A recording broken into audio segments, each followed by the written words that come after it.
श्री स्वामी समर्थ. स्वामी कृपा ज्योतिषमध्ये मी भास्कराचार्य मंजुषा जोशी आपलं हार्दिक स्वागत करते. आज आपण मकर राशीच्या जातकांना नोव्हेंबर हा संपूर्ण महिना कसा जाणार आहे आणि याचबरोबर त्यांच्या जीवनामध्ये एक महत्त्वपूर्ण गोष्ट घडणार आहे, ती म्हणजे पराक्रम स्थानामध्ये राहू येणार आहेत. राहुदेव जेव्हा पराक्रम स्थानात येतात तेव्हा तुमच्या जीवनामध्ये कोणत्या प्रकारचं सुख प्रदान करतात, कोणत्या प्रकारच्या अडचणी आणू शकतात, या सर्व संदर्भात माहिती घेणार आहोत. त्याचबरोबर मासिक राशीफळ जाणून घेणार आहोत. यामध्ये शिक्षण, संतती, प्रेम, प्रणय, विवाह, वैवाहिक सौख्य, त्याचबरोबर नोकरी, उद्योग, व्यवसाय आणि आर्थिक लाभ आणि खर्च या सर्व संदर्भातील यथासांग माहिती आपण घेणार आहोत. शास्त्रोक्त माहिती घेणार आहोत. चला तर मग माहितीला सुरुवात करण्यापूर्वी येणाऱ्या पंचदिवसीय दीपोत्सवाच्या अर्थात दिवाळीच्या तुम्हाला सर्वांना मनपूर्वक शुभेच्छा देते आणि विनंतीपूर्वक सांगू इच्छिते, आजचा हा महत्त्वपूर्ण व्हिडिओ आहे तो तुम्ही सुरुवातीपासून शेवटपर्यंत श्रवण करावा आणि आवडल्यास नक्कीच लाईक आणि जास्तीत जास्त शेअर करावा. राशीपत्रिकेप्रमाणे आपण माहिती घेत आहोत. ज्यांची जन्मलग्न कुंडली मकर आहे अशांना सुद्धा ही माहिती नक्कीच उपयुक्त ठरणार आहे. तुमच्या राशीप्रमाणे माहिती घेत आहोत, तर गोचर ग्रहांची स्थिती कशी राहणार आहे हे समजून घेऊयात.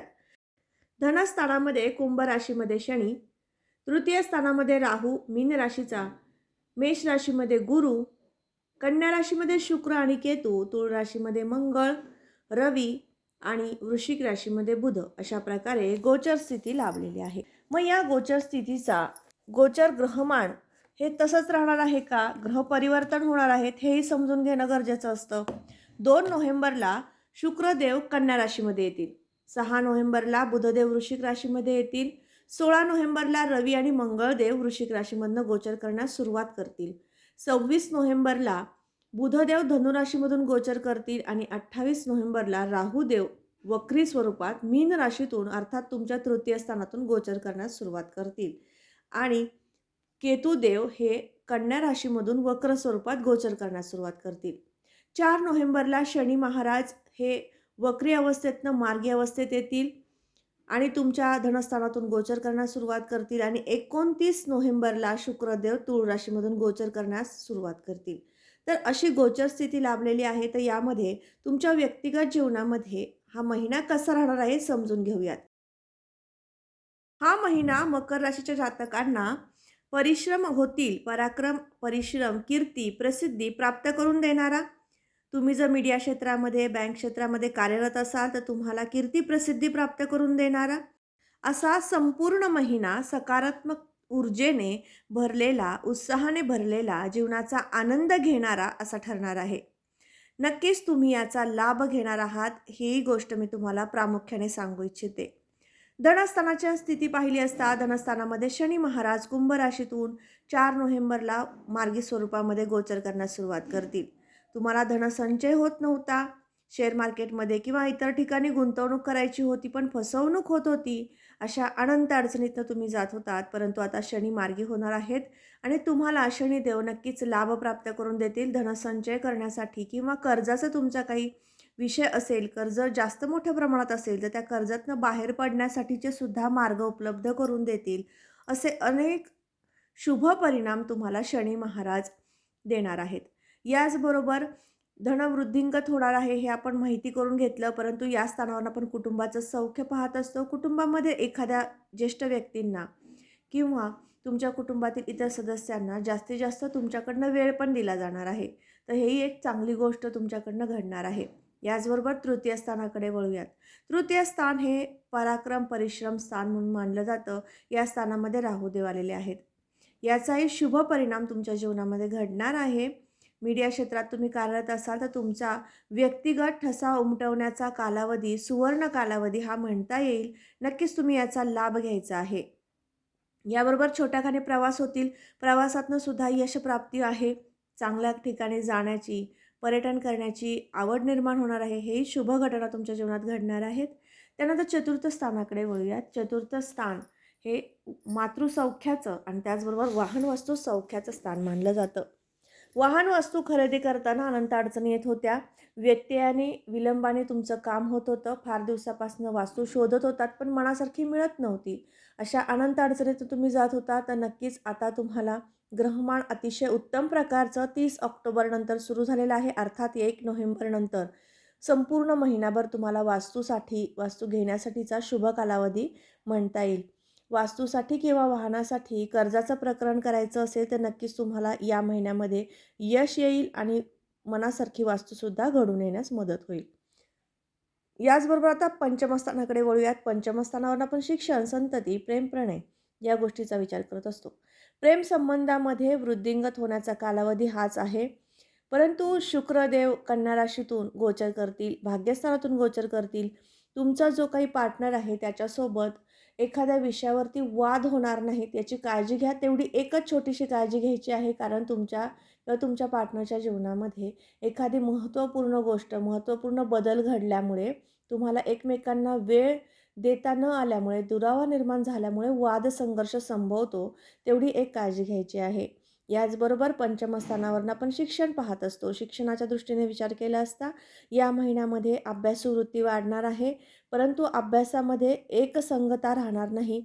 थोडासा आज करू, उद्या करू अशी टाळाटाळसुद्धा होऊ शकते. पण अभ्यासू वृत्ती नक्कीच वाढणार आहे. याचबरोबर संततीच्या दृष्टीने विचार केला असता संतती सौख्य मध्यम स्वरूपात राहील. संततीविषयी काळजी चिंतासुद्धा वाटू शकते. एवढी एक अशुभ गोष्ट किंवा नकारात्मक गोष्ट तुमच्या जीवनात घडू शकते. त्यामुळे त्यासाठी मी विशेष उपाय शेवटी सांगणार आहे. व्हिडिओच्या शेवटी सांगितलेला उपाय तुम्ही जरूर करून पहा, तुम्हाला लाभ प्राप्त होईल. याचबरोबर षष्ठ स्थानाकडे वळूया. षष्ठ स्थान हे रोग हितशत्रूंचं स्थान मानलं जातं. या स्थानाचे अधिपती बुध महाराज हे तुमच्या राशीपत्रिकेतील लाभ स्थानात गेले आहेत. त्यामुळे छोट्याखानी एखाद्या गोष्टीमधनं, एखाद्या व्यवसायामधनं किंवा नोकरीमधनं लाभ प्राप्त करून देणं किंवा शुभ संकेत घडून येणारं एखाद्या जीवनात महत्त्वपूर्ण कार्य संपन्न करून देणं असे शुभ परिणाम बुधदेव करतील. याचबरोबर बुध महाराज तुमची आर्थिक स्थिती ही उंचावण्यासाठी सुद्धा लाभप्राप्ती घडून आणण्याचे काम करणार आहेत. याचबरोबर पत्रिकेमधील नवम स्थानावरनं आपण उच्च शिक्षणसुद्धा पाहत असतो. उच्च शिक्षणाची संधी उपलब्ध करून देण्याचं कार्यसुद्धा बुधदेव करणार आहेत. याचबरोबर दशमस्थानाकडे वळूयात. दशमस्थानावरनं आपण नोकरी, उद्योग, व्यवसाय या संदर्भातली माहिती घेत असतो. या स्थानाचे अधिपती शुक्र महाराज हे भावभावेश नियमाप्रमाणे व्ययात गेलेले आहेत. म्हणजेच तुम्हाला प्रमोशन होण्यासाठीचे योग येतील किंवा फायनान्शियल प्रॉब्लेम्स तुम्हाला खूप मोठ्या प्रमाणात होते, पण ते सुटण्याचा सुद्धा कालावधी हा नोव्हेंबरच महिना आहे. पण यामध्ये पण आहे, कारण थोड्याशा अडचणीने तुम्हाला नवीन नोकरी मिळणं किंवा नोकरीची संधी उपलब्ध होईल, पण त्यामध्ये यश येताना अडचणी निर्माण करून देणारं ग्रहमान केतुदेवांच्या युतीमधील असणाऱ्या शुक्रदेवांमुळे प्राप्त होणार आहे. मग हे एक अशुभ फळ प्राप्त होऊ नये, मनासारखं काम निर्विघ्नपणे पूर्ण व्हावं, यासाठी एक खास उपाय मी तुम्हाला या व्हिडिओच्या शेवटी देणार आहे. तो तुम्ही जरूर करायचा आहे. व्यापारी वर्गाला हा महिना अतिशय उत्तम राहणार आहे.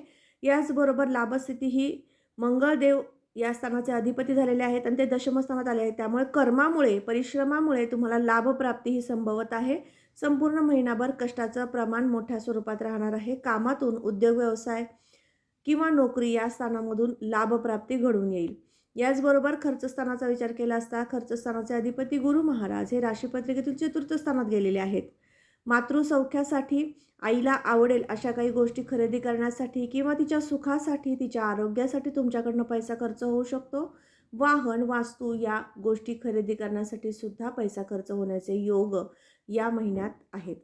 आता आपण सगळ्यात महत्त्वाची ती महत्त्वपूर्ण उपासना जाणून घेणार आहोत. सर्वात प्रथम तुमचा प्रेमसंबंध अतिशय उत्तम राहावेत, दृढ राहावेत यासाठी, तसेच संतती सौख्य प्राप्त व्हावे यासाठी श्री महालक्ष्मी देवे नमः हा जप करा किंवा ह्रीं कृष्णाय नमः हा जप करा. नक्कीच तुमच्या दोघांमधील बॉन्डिंग चांगलं राहील आणि तुमच्या जीवनामध्ये यश, कीर्ती, प्रसिद्धी आणि दोघांच्याही जीवनामध्ये प्रेम वृद्धिंगत होण्यासाठी याचा उपयोग होईल. याबरोबरच आता आपण पाहणार आहोत व्यवसाय वृद्धिंगत होण्यासाठी, नोकरीमधील अडचणी कमी व्हाव्यात, फायनान्शियल प्रॉब्लेम येऊ नयेत यासाठी उपासना करायची आहे. नवग्रह स्तोत्र रोज एकदा म्हणायचं आहे. यामुळे तुमच्या जीवनामधील संघर्ष, कटकटी कमी होतील. पराक्रम अतिशय उत्तम प्रकारचा तुमच्याकडनं घडून येईल. परिश्रमही घडतील, परंतु त्या परिश्रमाचा तुम्हाला आनंदच प्राप्त होईल. तर आज आपण नोव्हेंबर हे संपूर्ण महिना तुम्हाला कसा जाणार आहे, तुमच्या जीवनामध्ये कोणत्या महत्त्वपूर्ण गोष्टी घडणार आहेत याबद्दल माहिती घेतली. तर आजचा महत्त्वपूर्ण व्हिडिओ तुम्हाला कसा वाटला नक्की कळवा. कमेंटमध्ये श्री स्वामी समर्थ लिहायला विसरू नका आणि आपल्या या यूट्यूब चॅनलला भेट द्यायलाही विसरू नका. नवीन असाल तर सबस्क्राईब करायला विसरू नका. बेल आयकॉनलाही क्लिक करा. पुन्हा भेटणार आहोत अशाच महत्त्वपूर्ण माहितीसोबत. तोपर्यंत श्री स्वामी समर्थ. जय जय स्वामी समर्थ. रामकृष्ण हरी.